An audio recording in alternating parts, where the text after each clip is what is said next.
it was just in our face. Yeah. So poverty would walk down the street. Poverty would throw rocks at my window. Yeah.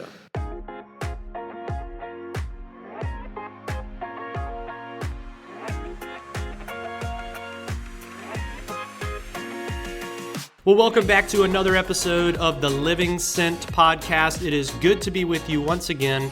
You know, if it's your first time joining us, I wanted to say welcome. My name is Justin Wester, and I release a new episode on the first Wednesday of each month to help you live like an everyday missionary within your household, your neighborhood, your workplace, and your city. And I am so excited for you to hear from one of my good friends, Nathan Pugh, today on the podcast. He's really doing some amazing stuff in our city of Tallahassee, Florida, and he has seen firsthand how leveraging food, just like Jesus did in the Gospels, can make an eternal difference in people's lives. But before we get there, I just wanted to remind the community today that today's show notes are available right now for free on my website. Just head over to justinwester.com, navigate to the podcast tab, and you can check them out there. The show notes, there really are a continuation of today's episode. So you're going to get even more questions. You're going to pick up links to the things that we may have referenced during our conversation. And you're going to get the entire transcript for you to reference back to, all right there for free, however you would like to use it.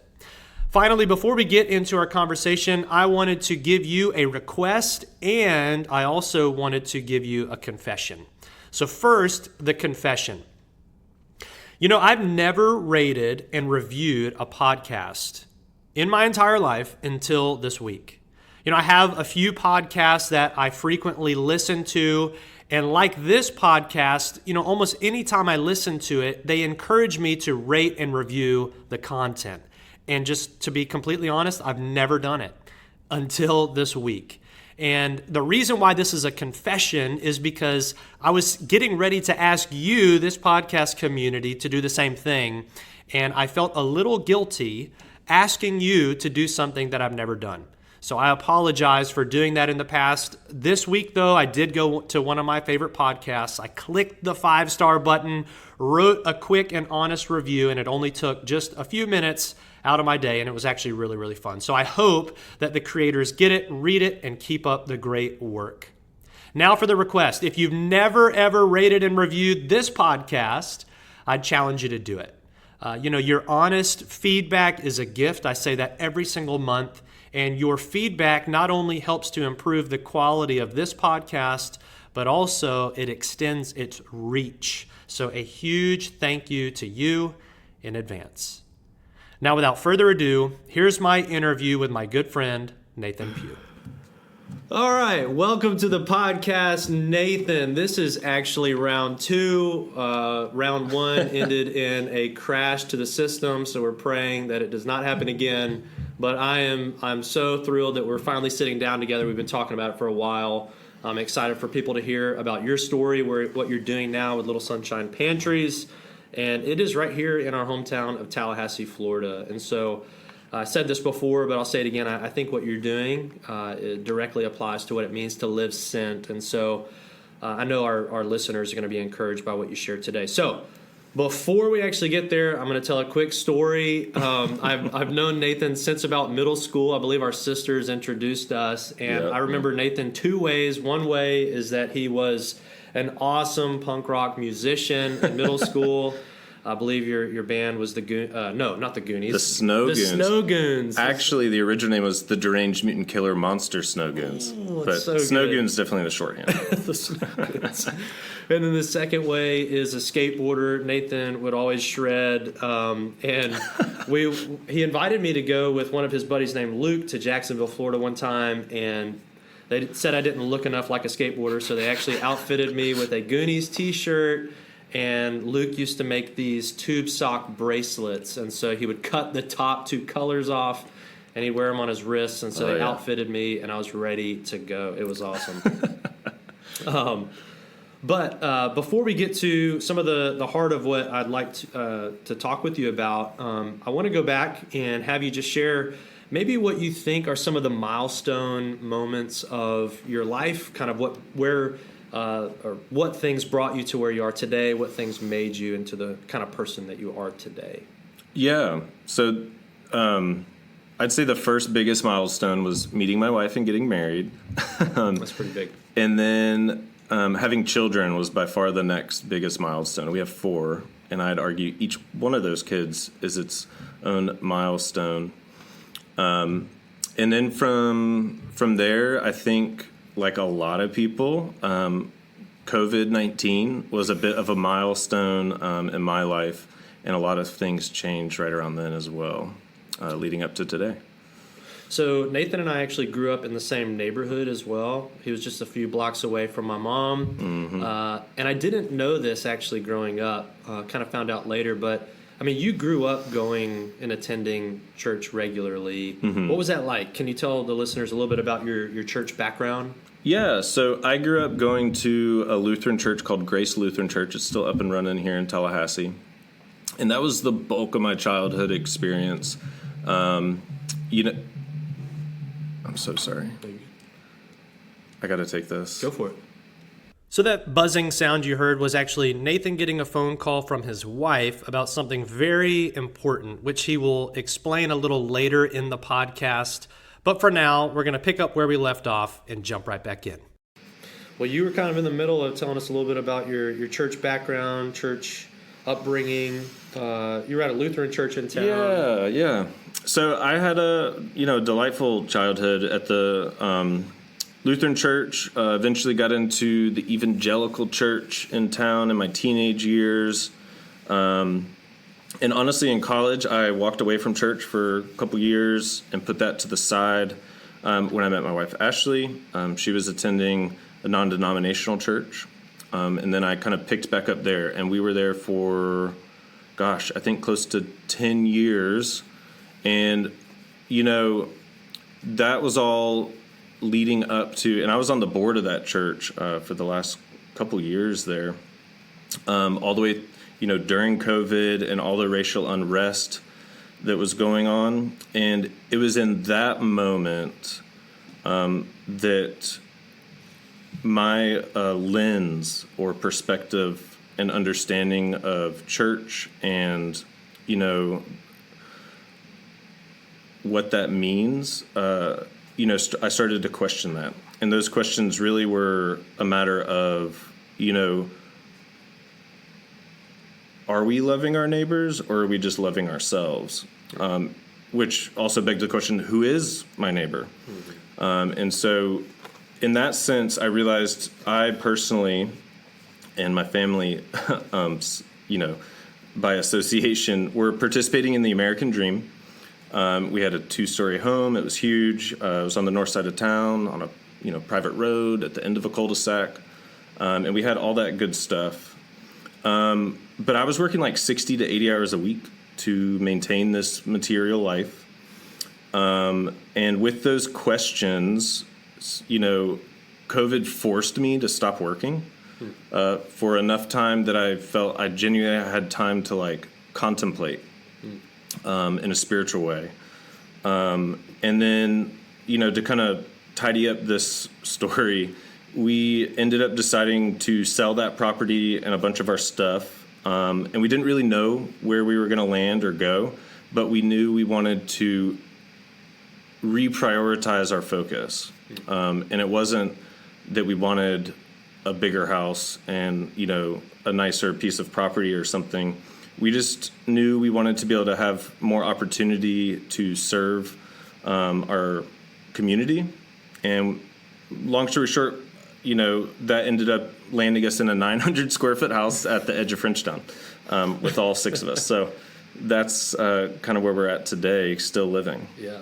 So as you're kind of hitting the pause button and you are, like you said, contemplating some of these thoughts, some of these questions, wrestling, what is Ashley thinking? Is she like, Nathan has lost his mind, or is she right there with you saying, I'm tracking, I see it as well? So what was that conversation like? Yeah, and rightfully so. For all the husbands out there, definitely give your wife the attention she deserves. So out of Ashley's wisdom, she had actually been kind of picking at this for years. Gotcha. Whereas I would get really defensive and be like, I'm working my butt off to have all this, you know, and kind of would sit in the back and look at it and be like, how do we have any complaints? Yeah. And so I was very defensive of these things that I was using as measuring sticks. I think Ashley came to these sort of questions and realizations quicker than me. But once I got there too, yeah, we were both on board together to really change it up. So did you decide to intentionally downsize? Or was that a thought process as well? Like we're going to intentionally go less space. We're going to intentionally go to this part of town. The less space for sure. We intentionally wanted less. The side of town, no. That's kind of like some divine intervention, I would argue. But we were, you know, the market was whatever the market was at that time.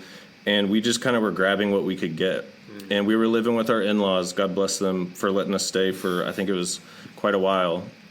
But we were also eager to just land somewhere.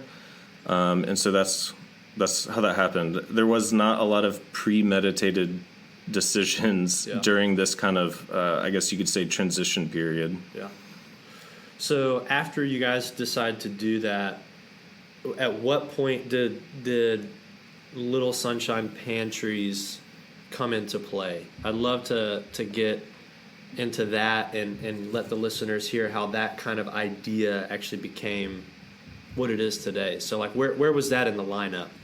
Yeah, so with this kind of new worldview, which was more focused on the neighbor rather than self, we started studying and researching a lot more about poverty. We started attending some community meetings and like city-hosted meetings.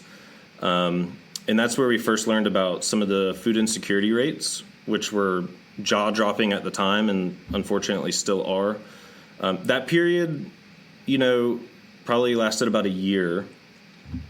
And while we were living there, we were renovating the house and trying to get a few things on our end put together. But that's when, due to our geographic proximity to poverty, people would wave us down. You know, like we'd be on our way back from church and somebody would wave us down. There was one time we were all eating dinner in the dining room and we heard this weird tap sound on the window, and I look over and we have like a gravel parking spot, and somebody was throwing little pebbles at the window to get my attention. And it turns out, you know, it's somebody offering to wash a vehicle or something. But long story short, they were just hungry. And so it's a simple trip down to Publix to get a box of chicken or something. Yeah. And, you know, as this was all going on, it came to mind that food, you know, was the most common request, whether people want to believe that or not. And with that, Ashley and I started brainstorming like, well, how can we better serve and meet that need?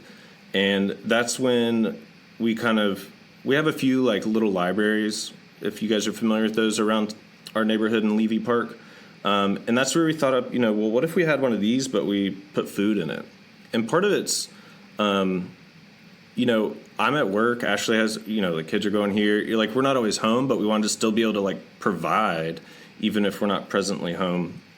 And so I actually had built the first pantry that's still out in the front of our house. And it sat on my porch for, I don't know, a really uncomfortable and shameful amount of time, probably months. Yeah. And that really was another learning process of how much fear plays a role in not the decisions, but the lack thereof that we decide to make when trying to serve other people. And it was the fear of, what is my neighbor directly across from me going to think? What's the neighborhood going to think? Is this legal? What is it going to get vandalized? Am I going to have people I don't want coming, you know, near my house?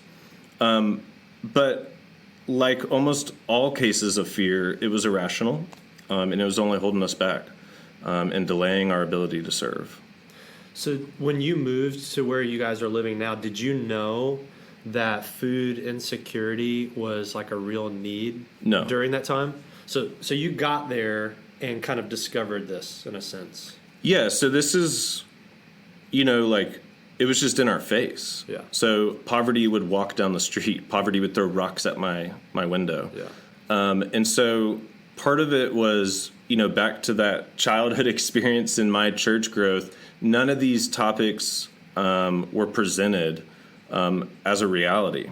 And, I came from a middle to upper middle class, and that was kind of my trajectory for my life. And certainly when I had the big house on the north side of town and it was a private lot, my proximity to poverty was so far away that it's just not even on your mind.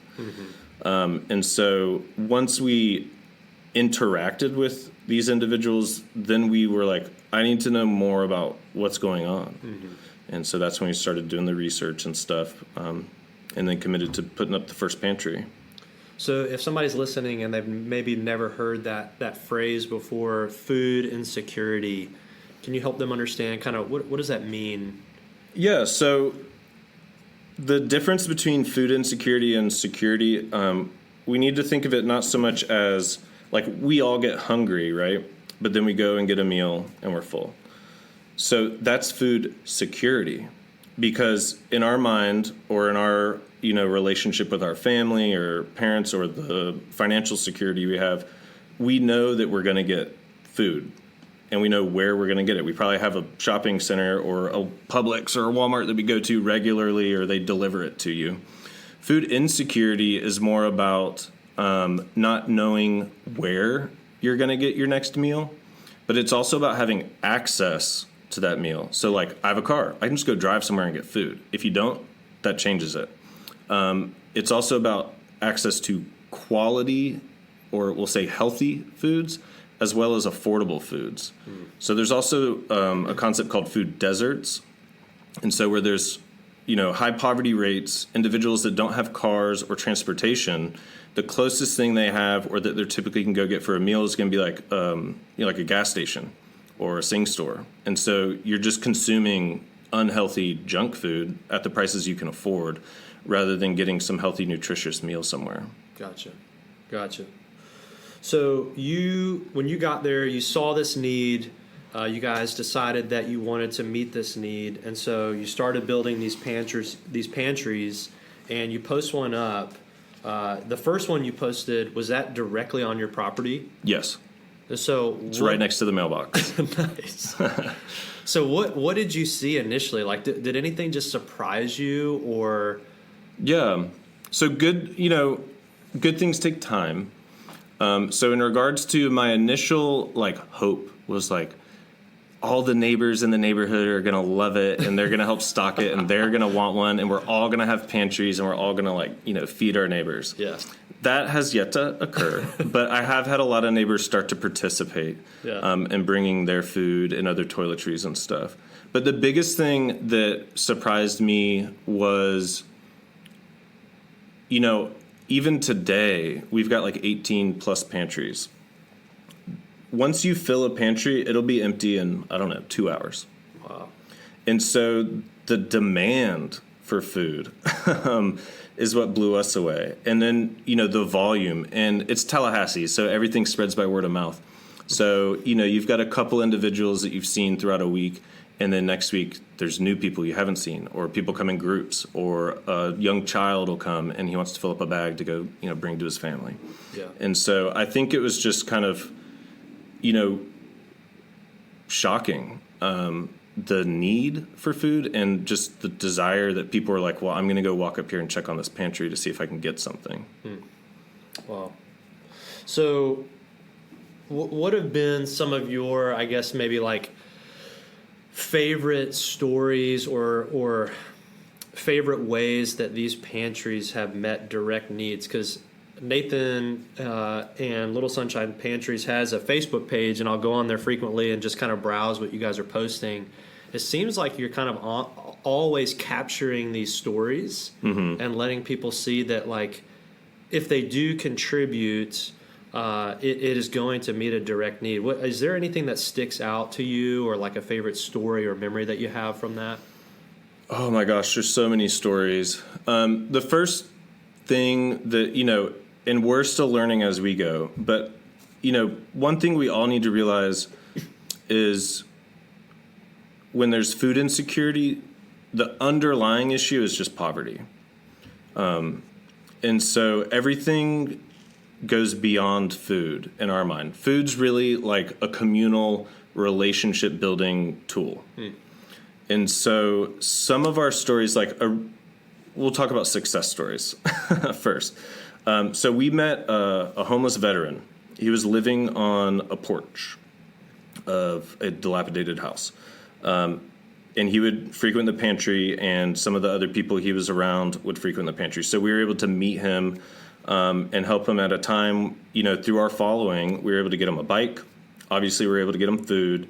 And occasionally, through some friends we have with another organization called Neighborly, we were able to get him, a nicer place to stay other than a porch on the rare occasion.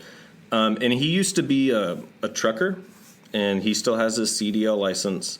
But one day he decided to go do some trucking under the job, and he ended up getting arrested. But when he got out and came back, the first place he came was to us, and then he humbly requested that we get him to the shelter. I think this was in the winter, and as we all know, Tallahassee winters get brutal, and I can't imagine sleeping outside on a porch. So he was ready. And the Kearney Center, thankfully, because of his veteran status, was able to kind of assist him in getting much of what he's been entitled to. And from there, we were able to get him located at the Veterans Village off Lake Bradford. And, I talked to him maybe 2 weeks ago, and he's been approved for his housing voucher. And so that's where he can find like a rental. And if the landlord's agreeable, he'll be in a house in the near future. That's awesome. Yeah. That is so cool. And so it's something I never would have predicted, but certainly, that's how we like to use the pantries, is to build relationships. Like, it's not like one and done, you fill the box, you run away. Yeah. We like to talk to people and say, hey, what's your name? What are you looking for? Is there anything else you're trying to do? And so we've helped people get Social Security cards. Right now we're working with someone that was a victim of human trafficking, trying to get them in a safe place to stay. Like, as we're talking and recording this, my wife's coordinating a hotel stay for this woman. And the stories abound. That's cool. Yeah, for those of you who don't know this, and that is all of you, because you wouldn't know this, Nathan literally got a phone call a few minutes ago from Ashley, and they're working on that. So that's too cool. Well, I want to just share what I think the mission statement of Little Sunshine Pantries is. This is off your website. You say, bringing joy through unconditional generosity. Mm-hmm. And then there's a second statement underneath it, and it says, working to normalize giving from abundance. And so I kind of wanted to take both of those or separately and help listeners kind of understand what you're getting at by each of those statements. So I'll say them again, bringing joy through unconditional generosity. And the second one is working to normalize giving from abundance. Yeah. So bringing joy through unconditional generosity. We believe that giving with an expectation of reciprocation, repayment, conformity, or even gratitude is not unconditional. Bear with me. I believe that's actually disingenuous and a bit manipulative, and I would consider a false form of generosity. So unconditional generosity is an act of stepping outside the boundaries of your own self-interests. And when you do this, you'll see the needs of someone else as part of your own. And I've seen this produce joy. And I realize, that sounds ridiculous to some. But I would argue that's due to our enculturation, which I was experiencing while chasing the American dream. So enculturation's like when we learn the content of culture and we begin to assimilate its practices and values. And some of those might be individualism, consumerism, boasting, competition, hoarding, materialism, and so on. And we're kind of taught that these are going to bring us joy. And I would ask, how's that going? Yes. And so Jesus in Luke 14 says, when you host an elaborate meal, invite the poor, the crippled, the lame, and the blind. Then you will be blessed because, notice, they cannot repay you. That's unconditional generosity. So normalizing the act from giving from abundance, The first note I want to make on that is that America wastes approximately 40% of food from the farm to consumer. Just, you can Google it. It's all over the place. So it's not an issue of whether there's enough food, it's a distribution problem. And there's two dominant worldviews that I would argue. There's one of scarcity and there's one of abundance. So scarcity's the idea that if someone else has something, there's going to be less of that thing for you. Like I've talked about earlier, this grows from fear. Abundance is a belief that there is enough of that resource for you, and if someone else has this, there'll still be enough. And this grows from contentment. And so what we're trying to do is we want to reimagine abundance in all sorts of things, in food, money, clothing, housing, transportation, compassion, knowledge, and so on. And an example could be as simple as you have a spare bedroom, so you're going to offer it up to someone in need. We all like buying BOGO items. Do you need the free item? That would be an abundance, so you can redistribute that. Paying off the bill of someone struggling financially because you have the finances to do it. And it can also be more complex, right? So we're currently working towards trying to create a grocery store model in which we can distribute food freely, but give people the dignity to kind of pick and choose the items they actually want, rather than a lot of distributions are like one size fits all. Everyone's getting the same stuff, whether you want it or not. And so it can sound, really overwhelming, but we suggest you start in your neighborhood and start to reimagine where you have an abundance and how you can begin to share it. And I think we'll all be surprised. I'm still surprised daily at what an abundance I do have still. And, especially in the face of someone whose life belongings are on their back, you start to realize what an abundance you do have. That's awesome, man. So I would say that probably the majority of the listeners of this podcast are in Tallahassee, and specifically Northeast Tallahassee. What do you wish that our community knew about the people who are living in it? Because there's some serious dividing lines in our city. Yeah, I think that's a really good question. I recommend we all meditate and contemplate those questions. So there's a lot of false narratives around poverty, and I've participated in those too most of my life. So not just around poverty, but the individuals in it. So poverty and homelessness are not it's not a monolith, right? Like everyone has a unique story. Most of the individuals we've met are working. The last point in time study I read across the U.S. estimated that 40% of homeless people had some form of work.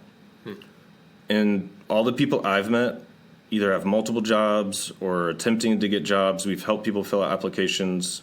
People want to work. So there's criminalizing and continuing to marginalize those already suffering is just going to perpetuate poverty. And I heard a really good quote the other day. I wish I remember who said it, but we're called to bear someone's cross, not build their cross. And that's something to think about.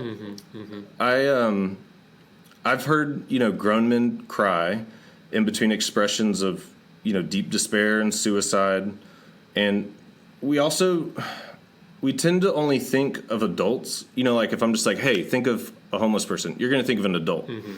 But there's literally thousands of children growing up in poverty in Tallahassee. And all those adults were children, 9 times out of 10, that grew up in trauma and poverty. And so, it's, as someone once said, when you have different options, you're going to make different choices. And so I think it's really important to remember and never forget that all humans, all these people, they too were created in the image of God. They're all our neighbors. I think it's Luke 10. Jesus is asked to define neighbor. And he uses the most culturally despised as the example that we are to become, and shifts our focus on who is my neighbor to how can I be a good neighbor? And that's because Jesus' worldview is that everyone is your neighbor. So I love what you said earlier about how you guys see food as not necessarily the goal. It's the means to building a relationship with someone. And maybe the issues are bigger than them just being hungry. Maybe there's some things there that are kind of under the surface, so to speak. So let's say someone is listening and they wanted to start leveraging meals in a similar way to try to meet their neighbors, to try to build relationships wherever they're at. They could be in Northeast Tallahassee. They could be in the same neighborhood as you, but they don't currently have any sort of idea how to begin. They've never done something like this before. How would you coach them to begin? Like what would they start doing? So, from my experience, proximity is going to be incredibly important in serving others. There's a quote by Ethan Keller. I remember this one's name. And it says, if you want to be somebody's ally, but you haven't been hit by the stones being thrown at them, you aren't standing close enough.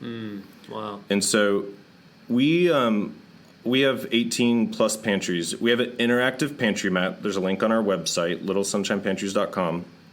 And you can open up the map on your phone. You can find a pantry, and decide to start filling it up at your convenience. Or as our partners have done, you can adopt a pantry, which is a commitment to fill it one time per week. And, if people have like non-food stable, like shelf stable food that they're trying to dispose of, like they just had a massive barbecue and they have all those leftovers, they can just call us or email us. We've gone and we'll pick it up. I know families that I can get it to that have kids and working mothers and all that kind of stuff. Wow. But I think, we have to be proximate to these issues. And so the pantries are a way for you to go to that side of town you may have otherwise not wanted to go to. And it gives you an opportunity to kind of be in poverty, or at least in the geographic realm of poverty, and start participating by simply filling a pantry. Because 9 times out of 10, you're going to fill it, somebody's going to see you, and they're going to come run you down and ask what's going on. Yeah. And then you can say, hey, what's your name? What are you up to? What do you need? That's awesome. So if somebody wanted to do that today, where would they go? How would they LittleSunshinePantries.com. We've got a couple different things on there. We're a young, new organization, so it's still under construction to some extent.